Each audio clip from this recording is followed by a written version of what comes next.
अरे heavy heavy enjoy.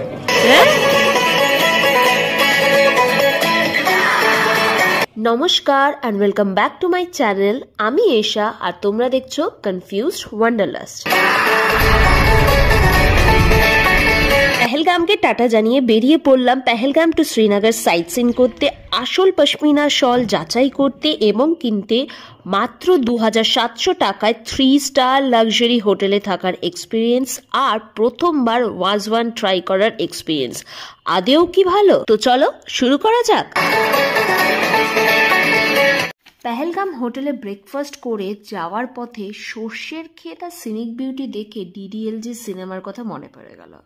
যাওয়ার পথে আর্মি প্রোটেকশন দেখতে পেলাম ও নূর কেসার থেকে আরও আখরোট কিনলাম। আমরা এখন পেহেলগামের হাইওয়ে ছেড়ে এসে এখন আমরা হাইওয়েতে আছি, পেহেলগাম থেকে হয়ে এসে টার্নিংটা হয়ে এখন আমরা শ্রীনগরের দিকে যাচ্ছি।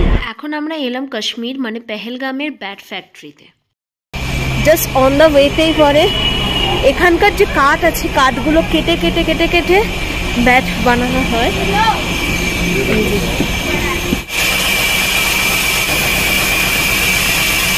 কাশ্মীরের বিখ্যাত উইলো নামে একটি গাছ আছে, এই গাছ দিয়েই এই ব্যাটটা তৈরি হয় আর এই দাদাই আমাকে সেই কথাটা বলল।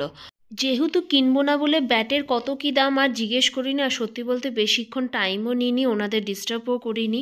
এই যে গাছটা দেখছেন এটা কাশ্মীরে অনেক দেখতে পাবেন, এটা হচ্ছে বাদাম গাছ।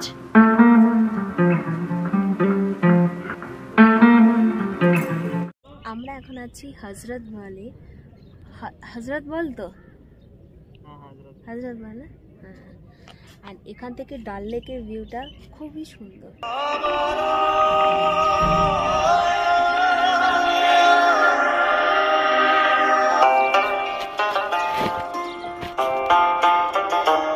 শ্রীনগরের সবচেয়ে বিখ্যাত ও ঐতিহাসিক মসজিদ হলো হজরতবাল। তবে শুধুমাত্র ঐতিহাসিক কারণের জন্য নয়, হজরতবাল যদি একবার কেউ যায় তাহলে সে বুঝতে পারবে হজরতবালের চারিপাশে এত সুন্দর পরিবেশ, মানে পুরো মুগ্ধ হয়ে গেছি আমি গিয়ে। সত্যি এখানে এত সুন্দর যেখান থেকে পুরো ডাল লেকের ভিউটা দেখা যাচ্ছে। এই যে মা এখানে ফটো তুলছে, অনেকটা এরিয়া নিয়ে আমার তো মনে হয় এখানেই অনেকটা টাইম স্পেন্ড করে দেওয়া যাবে। আর এত পাখি ওই যে হজরতবাল। একটা কথা জানিয়ে রাখি, মসজিদের ভেতরে যেখানে প্রার্থনা হয় সেখানে কিন্তু কোনো রকম ফটো তোলা নিষিদ্ধ আর মাথায় ঘোমটা পরে যেতে হয়। এই হজরতবাল মসজিদে একটা বলিউড মুভির শুটিং হয়েছিল লম্হে, যেটা ছিল বিপাশা বসু, সঞ্জয় দত্ত আর জন আব্রাহাম।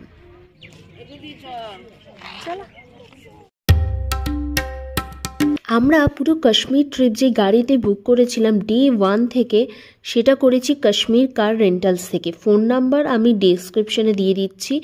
আর আমরা করেছিলাম সিডন গাড়ি বুক। সার্ভিস সত্যি বলতে খুবই খুশি হয়েছি। আমাদের 9 নাইট 10 ডেজের প্যাকেজ নিয়েছে হচ্ছে 27,000 টাকা। আচ্ছা, ये गुरुद्वारा है। यहाँ पे आप देखोगे हर कोई, हिंदू भी, मुस्लिम भी है, सिख भी है, ईसाई भी है, आपस में प्यार मोहब्बत बहुत ज्यादा हर किसी को, हर किसी। আমরা চললাম পশমিনা শল বা কাশ্মীরি শল কিনতে। মা চাইছিল কোনো ফ্যাক্টরিতে যেতে, তাই সেখানেই এলাম। এর আগে আমরা কিন্তু 3-4টে দোকান দেখেছি। আমরা এখন আছি আলিশা হোম অ্যান্ড ক্রাফটস এনে, যেটা আমি দেখালাম। এই যে এখন ভেতরে যাব নিতে। এখানে আমি পরে পেয়েছি, এখানে কথা বলা যাবে না। পশমিনা শল হচ্ছে পৃথিবীর সব থেকে এক্সপেন্সিভ উলের মধ্যে পড়ে।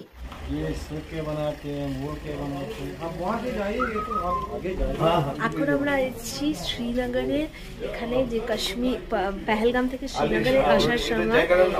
হ্যাঁ হ্যাঁ, इस जगह का नाम क्या है? जगह का नाम अलीशा कंपनी का नाम है। আলিশা। এই জায়গাটা বেসিক্যালি নিশাদ বাগ বা নিশাদ শ্রীনগরের দিকে। এখানে পুরো কাজ চলছে।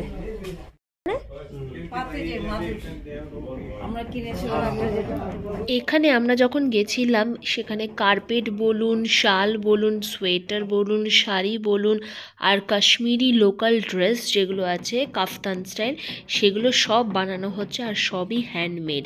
আর কাজগুলো এত সূক্ষ্ম, আমরা কাশ্মীরে এতগুলো দোকান দেখেছি, কোথাও এত সূক্ষ্ম কাজ দেখিনি, এখানেই প্রথম দেখলাম। কাশ্মীরে আসার আগে আমরা ভেবেছিলাম পশমিনা শল কিনবো বা অন্যরকম শল কিনবো, ভেবেছিলাম কত আর দাম হবে 2000 3000, কিন্তু এসে দেখি অনেক দাম, প্রায় 10,000 20,000 2 লাখ এরকম দাম, তো যেগুলো আমাদের জন্য তো বাজেটে সম্ভব নয়। আর অরিজিনাল পশমিনা শল বানাতে গেলে 4 মাস কি তারও বেশি লেগে যায়। পশমিনা শল বা কার্পেটের কিন্তু দাম হওয়ার অনেক কারণ আছে, সেটা আমি পরে বলছি। তার আগে এই পশমিনা শল আপনারা কিন্তু গুলমার্গ, পেহেলগাম, শ্রীনগরেও যাবেন আর সবাই বলবে আমরা অথেন্টিক, তবে একটু দেখে শুনে কিনবেন। अगर आप सनलाइट में जाएंगे हीट होगी, अंदर नहीं आने देगा। अगर विंटर में बॉडी का टेम्परेचर बाहर नहीं देने देता है, ये कंट्रोल में रखता है बॉडी का टेम्परेचर।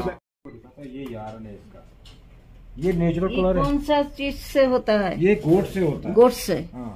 वो एक साल कितना दाम है? ये 13,500 से स्टार्ट है। 13,000 13,500। এই এক একটা কার্পেট তৈরি হতে কিন্তু 1 থেকে 1.5 বছর লেগে যায় আর কাজগুলো ভীষণই সূক্ষ্ম, আর চেষ্টা করে এই হ্যান্ডমেড যারা একটু এজেড হয় বা এক্সপিরিয়েন্স হয় তাদেরকে দিয়েই করানোর। আর তবে তাই জন্যে এগুলোর দাম বেশি। কার্পেটগুলো প্রায় শুনেছিলাম 1.5 লাখ টাকা 1 লাখ টাকা এরকম দাম, কম দামেরও আছে কিন্তু সেগুলো এরকম হ্যান্ডলুম না। এরপর আমরা চলে এলাম যেখানে অ্যাকচুয়ালি শল পাওয়া যাচ্ছে। এবার আসি কি করে বুঝবেন অরিজিনাল পশমিনা। এক তো হচ্ছে রিং টেস্ট, দ্বিতীয়ত হচ্ছে পশমিনা কখনো কিন্তু শাইনিং কাপড় হয় না। আপনি যখনই কোনো শল শাইনিং দেখবেন তার মানে সেটা পিওর পশমিনা তো নয়। চোখ বন্ধ করে ব্লুটা নাও। এই পশমিনা শলে যে উল দিয়ে তৈরি হয় সেই উলটা নাকি লাদাখের ছাগল ছাংপা না ছাংকাতি, আমার এক্স্যাক্টলি মনে হয় সেইটা দিয়ে তৈরি হয়। পশমিনা শল কিন্তু পাতলা হওয়া সত্ত্বেও বেশ ভালো ঠান্ডা মানায়, খুব শীতের জন্য পশমিনা পারফেক্ট। তবে অরিজিনাল পশমিনার প্রচণ্ড দাম হয়, খুব এক্সপেন্সিভ, তাই জন্য আমরাও যেটা কিনেছি সেটা কিন্তু অরিজিনাল পশমিনা না, মিক্স পশমিনা। এই পশমিনা শলগুলো কিন্তু একটা রিং টেস্টে পাস হয়। রিং টেস্টটা কি, একটা রিংয়ের মাধ্যমে দিয়ে শালগুলো বিন্দাস পাস হয়ে যাবে। যাই হোক, এই যে শালগুলো দেখছেন এগুলো কিন্তু বিশাল দাম, তবে এগুলোর ডিজাইন আমার বেশি ভাল লেগেছে। 10,000 6,000 কি তারও একটু বেশি হবে। আমি এর আগে 4-5টা দোকান দেখেছি কিন্তু কাজ ভাল লাগেনি, এখানেই বেশ কাজগুলো ভাল লেগেছে তাই নিলাম। সো ফাইনালি আমাদের কেনা হয়ে গেছে, তো 2টো শল নিয়েছি অ্যান্ড তারপরে দেখি যেগুলো বেশি খুব ভালো কাজ সেগুলো হচ্ছে 5,000-এর উপরে, মানে 10,000 13,000 কি তারও উপরে। তো এটাও কিন্তু খুবই ভালো। হ্যাঁ, এখন আমরা এসেছি এখানে নিগিন লেকে। তো নিগিন লেকে যেটা আমরা যেখানে শল কিনলাম, আলিশা এম্পোরিয়াম, শল কেনার পর আমরা একটু সামনে এসেছি। এইটার আমি দেখাচ্ছি, উল্টো দিকে ওইটা হচ্ছে ডাল লেক অ্যান্ড এইটা হচ্ছে বেসিক্যালি পুরো এরিয়াটা হচ্ছে নিগিন লেক। যদিও বা আমার হাউস বোট অলরেডি ডাল লেকে বুক করা হয়েছে, বাট আমার মনে হয় পার্সোনালি নিগিন লেকে হাউস বোট বুক করলে বেটার হয়। আমি দেখাচ্ছি এখানে হাউস বোটগুলো, দাঁড়া ফটো তুলছি। না না তুমি থাকো, অসুবিধা নেই। এই যে আবার চোখের সামনে যে হাউস বোট বা উল্টো দিকে যে হাউস বোটগুলো আছে সেইগুলোতে থাকাটা অনেকটা ভালো। সাইট সিন করার পর আমরা এখন এসে গেছি ডাল গেটে। এখান থেকে আপনার যে কোনো শেয়ার ট্যাক্সি কিন্তু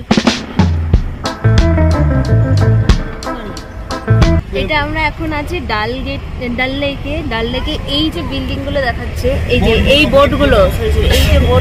এই বোটগুলো প্রায় 35 কি 45 বছর পুরনো, আর এখন এখানকার লোকালরাই কিন্তু এই বোটগুলোতে থাকে। সাইট সিন করে এবার আমাদের হোটেলে ফেরার পালা। শ্রীনগরের ঘন্টাঘর বা ক্লক টাওয়ার যেটা বলে সেটা লাল চকে আছে, আর আমাদের হোটেলটা ছিল এক্স্যাক্টলি ওখানে। এটা হচ্ছে 3 স্টার লাক্সারি প্রপার্টি। আমি গোয়াই বিবো মেক মাই ট্রিপেও দেখেছিল, তবে আমি ডাইরেক্ট বুকিং করেছিলাম আর সেটাতে আমার কম টাকা পড়েছিল। শ্রীনগরে যদি কম টাকায় থাকতে চান বা বেশিরভাগ ট্রাভেল এজেন্সি কিন্তু এই লাল চক এরিয়াটার মধ্যেই হোটেল। আমি কোনো ট্রিপে যাব আর কোনো টুইস্ট হবে না সেটা হতেই পারে না, তবে এইবারের টুইস্ট একটু ভালোই হয়েছিল। আমি যে হোটেলটা বুক করেছিলাম সেটা যেহেতু গ্রাউন্ড ফ্লোর বা ফার্স্ট ফ্লোর ছিল না, থার্ড ফ্লোর ছিল, আর মা বাবার জন্য প্রবলেম হয়েছিল, তাই জন্য আমরা অন্য হোটেলে শিফট করেছি। আর সেই হোটেলটা এই হোটেলটার থেকেও বেশ ভালো। সো এটা হচ্ছে আমাদের রুম নাম্বার 207। ঢুকতেই এটা ট্রিপল বেড রুম। এখানে একটা সিঙ্গেল বেড আছে, এখানে ডাবল বেড আছে, আর দুটো চেয়ার আছে, টেবিল আছে, এখানে একটা আয়না আছে, এখানে কাবার্ড আছে, টিভি আছে। বাথরুমের কন্ডিশন ভালোই।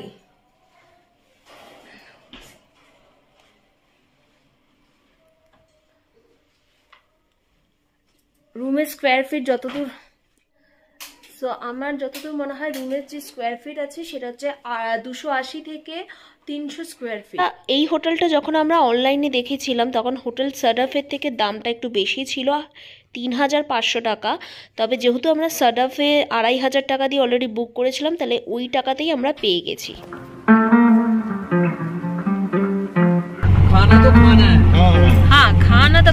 হোটেল থেকে বেরিয়েই 2 পা হেঁটেই একটা অটো পেয়ে গেলাম।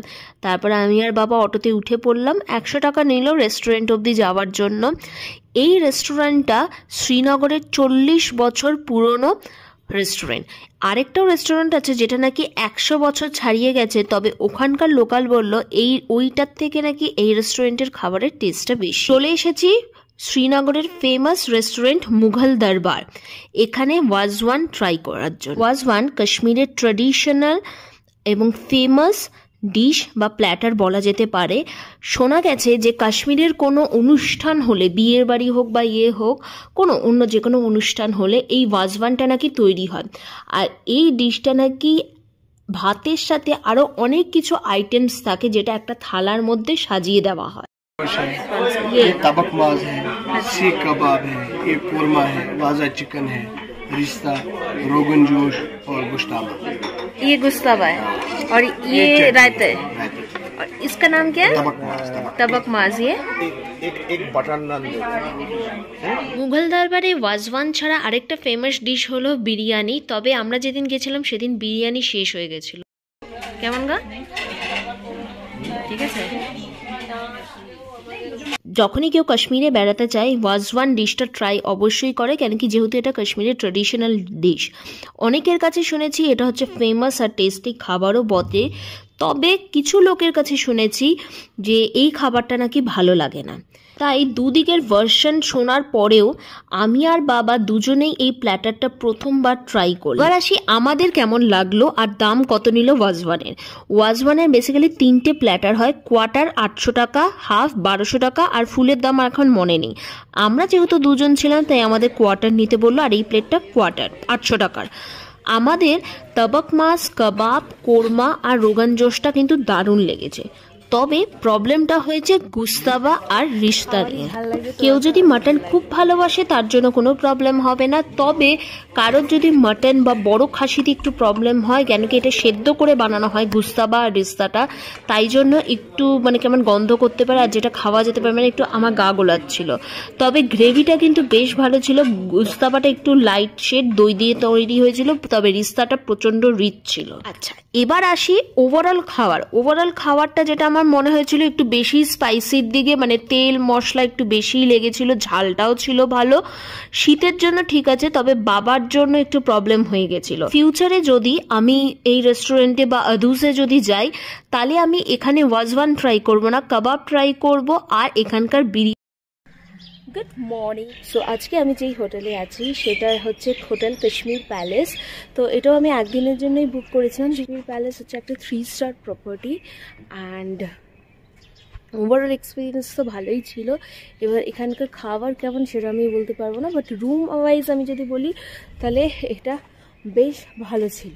এবার আসি হোটেল প্রাইস। তো হোটেল প্রাইস বলতে গেলে আমাকে দুটো জিনিস বলতে হবে, যে আমাদের যেহেতু সাদাফে বুকিং ছিল সেহেতু আমরা কিন্তু সাদাফের প্রাইসটাই দিয়েছি, হোটেল কাশ্মীর প্যালেসের প্রাইস দিইনি। সাদাফে আমাদের নিয়েছিল হচ্ছে 2700 টাকা 3 জনের জন্য, ট্রিপল বেডের জন্য, আর যেটা উইথ ব্রেকফাস্ট ছিল। তো এখানেও আমরা ট্রিপল বেড রুমই পেয়েছিলাম, তো উইথ ব্রেকফাস্ট। তবে এখানে কিন্তু অনেক অপশনস আছে, যেমন উইদাউট ব্রেকফাস্ট, ব্রেকফাস্ট আর ডিনার প্লাস ব্রেকফাস্ট, এই 3টে প্যাকেজ আছে। আমি কাশ্মীর প্যালেস আর হোটেল সারাফ দুটোরই ফোন নাম্বার দিয়ে দিলাম। This is hotel Kashmir palace আর আমি এখন নিচে গিয়ে দেখাচ্ছি। তো আমাদের এখানে কালকে ফার্স্ট ফ্লোরে ছিল অ্যান্ড এইটা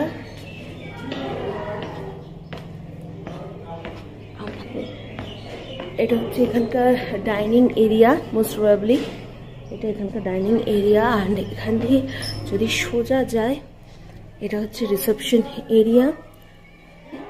আচ্ছা, এবার এটা হচ্ছে এন্ট্রান্সটা। এটা হচ্ছে কাশ্মীর প্যালেসের মেন এন্ট্রান্স। আর এখানে যদি আমি বলি, সো বেসিক্যালি এইটা হচ্ছে হোটেল কাশ্মীরের এন্ট্রান্স। ওখানে হচ্ছে স্টে ভিলা আছে সামনে, আর ওদিকে হোটেল সাদাফ আছে। ওই দিক দিয়ে সোজা গলি দিয়ে আসলে এটা হচ্ছে হোটেল কাশ্মীরের এন্ট্রান্স। আর একটা কাউকে জিজ্ঞেস করবে বিএসএনএল এর অফিস কোথায়, এখানে বিএসএনএল কানেক্টিভিটি আছে। অ্যান্ড এই বিল্ডিংটা বেসিক্যালি এই সাইডে, যখন এখান দিয়ে আসবেন ডান দিকে পড়বে কাশ্মীর প্যালেস। যে কার পার্কিং এরিয়া, এখানে অনেক একটা দেখাই যাচ্ছে অলরেডি একটা টেম্পো আছে, দুটো ছোট গাড়ি আছে, অ্যান্ড এই দিকটাও একটা গাড়ি আছে। ইনফ্যাক্ট আরও দুটো এক্সেল গাড়ি এসে যাবে আরাম। ওভারঅল কাশ্মীর প্যালেসের এক্সপিরিয়েন্স খুব ভালো ছিল। ইনভার্টার ছিল, ওয়াইফাই এর ফেসিলিটি ছিল, আর কাশ্মীরে কিন্তু প্রচন্ড কারেন্ট যায়, যার জন্য ইনভার্টারটা মাস্ট। আর এটা হচ্ছে লন এরিয়া, এখানে বসে আপনারা ব্রেকফাস্ট করতে পারেন। বাকি পেমেন্টটা করে চেক আউট করে চলে এলাম হোটেল সারাফে। এখানে এসে ব্রেকফাস্ট করলাম, যেহেতু আমাদের কমপ্লিমেন্টারি ব্রেকফাস্ট এখানেই ছিল। এখানে অ্যাম্বিয়েন্সটা তো বেশ ভালোই লেগেছিল, তাই জন্যই বুকিংটা করেছিলাম। যাই হোক, ব্রেকফাস্টে আমাদের দিয়েছিল হচ্ছে ব্রেড, জ্যাম, তারপরে বাটার ছিল, তারপর আচার ছিল, তার সাথে ছিল ডিম সিদ্ধ, অমলেটও ছিল, আর আলুর পরোটাও ছিল। আমরা মিলিয়ে মিশিয়ে আলুর পরোটা আর ডিম টিম নিয়েছিলাম। আমি জুস নিয়েছিলাম আর মা আর বাবা চা নিয়েছিল। ওভারঅল সার্ভিস বেশ ভালো লেগেছিল। তবে যদি হোটেলে লিফটটা হতো আরও ভালো হতো। পরের বার যখন আমি আসবো তখন হোটেল সারাফে থাকবো, বিকজ লোকেশনও ভালো, হোটেলটাও ভালো, আর দামটাও খুব রিজনেবল। ভিডিওটা ভালো লাগলে প্লিজ লাইক করে দাও, শেয়ার করে দাও, আর সাবস্ক্রাইব করে দাও আমার চ্যানেলটাকে। আর তোমরা সবাই ভালো থাকো। আর কাশ্মীর সিরিজের আমার পুরো প্রথম দিন থেকে শেষ দিন অবধি সব আছে, সেটা দেখে নিও সময় পেলে। দ্যাটস ইট, ভালো থেকো, বাই।